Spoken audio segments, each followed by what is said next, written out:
Texas Hold'em is a game that takes a minute to learn, but a lifetime to master. Look, I don't have a lifetime to teach you, but I'll help you get started with the minute to learn part.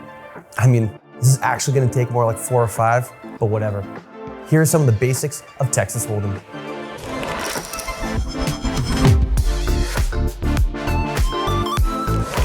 First off, I'm gonna just throw this out there in case anyone's confused. You win at Texas Hold'em by making the best 5-card hand. Do that and you win the pot. And by pot, I mean pot of money, because that's the real goal, getting paid. So let's get the rules out of the way quickly so you can get to that part. When playing poker, the action moves clockwise around the table, starting with the person to the left of the dealer button. See that cute little token that literally says D for dealer? This moves 1 seat to the left after every hand. If you're playing in a casino or an online poker room, don't sweat it. You don't actually have to deal the cards. Playing at home with friends is a different story though. Dude with the button deals. The first 2 players to the left of the button are called the blinds. Basically, these are mandatory bets that get the action going. The big blind is equal to the minimum bet on the table, and the small blind is half that. Okay, math time. If the big blind is $2, the small blind is, $1. Have a cookie, you gorgeous genius. You earned it. After the blinds, the action continues to go clockwise around the table. Every position has its own nickname, but let's keep this short and simple for now and skip ahead to the actual gameplay. In Texas Hold'em, there are 4 distinct betting rounds. First up, pre-flop. Every player is dealt 2 cards face down. These are called hole cards. These cards are yours and yours alone, so try to keep them secret. People make their bets, and once the action ends, the next round, called the flop, begins. Now, the flop is where we start seeing community cards. These cards can be used by any player to improve their hand. In this round, 3 community cards are dealt face up in the middle of the table. Next, the turn, aka 4th Street. The same rules apply here. Then, there's 5th Street, best known as the river. River? Barely even know her. After the river bets are over, it's showdown time. Players reveal their hole cards, and the winner takes the pot. Then, we're on to the next hand. Okay, so you've got the cards, but what are you supposed to do with them? During each betting round, players are presented with a series of choices. Bet, check, call, raise, or fold. Now, betting is pretty self-explanatory. You wager your chips by putting them in the pot.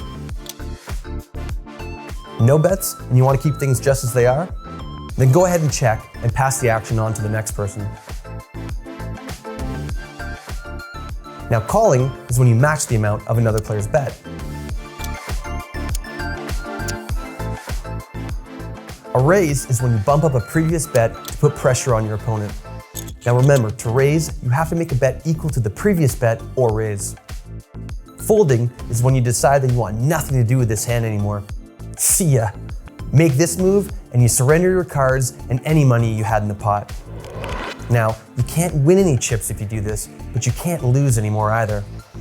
Okay, so what hand beats what? Not to brag, but we've got a pretty sick video that dives deep into poker hand rankings. Check it out after this, but for now, here's the TLDR. The worst possible hand, or lowest ranked if you want to be polite, is simply your high card, like an ace. Here, you've got no pairs, no nothing, and probably no hope. Next, we have 1 pair. As you can see in this example, we've got a pair of jacks. Now, a pair can be a strong hand, but make sure you use it wisely. Next up in the Hold'em rankings is going to be 2 pair. Here, we've got a pair of aces and a pair of 8s. This is a strong hand, but I wouldn't get married to it. After that, we've got 3 of a kind. I'm sure you can figure it out, but it's 3 of the same rank. In this sample, we've got 3 9s. After this, we start getting into the fun stuff, so pay attention. First up is a straight, which is 5 cards all in a row, like 5, 6, 7, 8, 9. Simple and pretty, but watch out, because there are bigger straights out there. Next up is a flush. Here, we've got 5 cards all of the same suit. Now, every suit is worth the same, but damn, those diamonds look good. After this comes one of my all-time faves, a full house. This combines 1 pair with 3 of a kind. In this example, we've got 10s full of kings. And last on the menu are the big boys. This one is called 4 of a kind, also known as quads. Here we've got 4 aces. And finally, of course, we've got the monster of monsters, the straight flush. This is where all your cards are all in a row and all in one suit. Clubs, baby! And that'll do it. Wait, what? There's one more? A royal flush?